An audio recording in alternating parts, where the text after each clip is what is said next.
Welcome to the only daily podcast focusing on compliance news of the day. Each morning, start your day with a cup of coffee and Tom Fox, the voice of compliance, to hear about 4 of the top compliance, corruption, or leadership stories you will need to start your day. The Daily Compliance News is a production of the Compliance Podcast Network. First, a word from this month's sponsor, Ethico. In the delicate arena of compliance, every conversation matters. Traditional methods can leave callers feeling unheard, but Ethico changes the game. Our empathetic interview technique reshapes compliance calls into powerful, compassionate interactions, ensuring no crucial detail is missed. It's about creating a conversation that matters, that resonates, that makes a difference.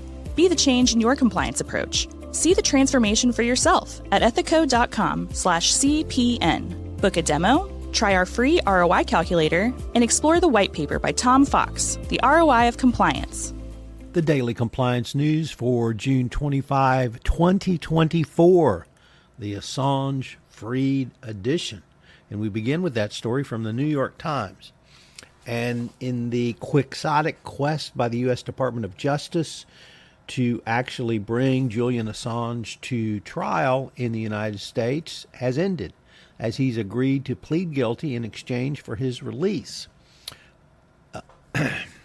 He will plead guilty to a single count of illegally obtaining and disclosing national security material, and in exchange, he will be released from a British prison. He granted his request to appear before a federal judge at a remote outpost of the federal judiciary, a courthouse in Saipan. And this is, as the Times says, a fitting final twist in the case against Mr. Assange, who doggedly opposed extradition to the U.S. mainland. Next up, Microsoft is hit by a huge antitrust complaint from the EU over its Teams function. It's the bundling of Teams as a collaboration tool with Office 365 and Microsoft 365. The EU Commission said it has informed Microsoft of its preliminary view that the company broke antitrust rules by tying Teams to popular productivity offerings. The Commission said Microsoft may have given Teams an advantage by not giving customers a choice about whether they could be granted software when subscribing to other products. From the Financial Times, it reports that the two-time leader of the European Investment Bank, Werner Hoyer, is under investigation for corruption, abuse of influence, and misappropriation of EU funds. Allegations he has described as absurd and unfounded. Nevertheless, the probe relates to a dozen years he led the EIB.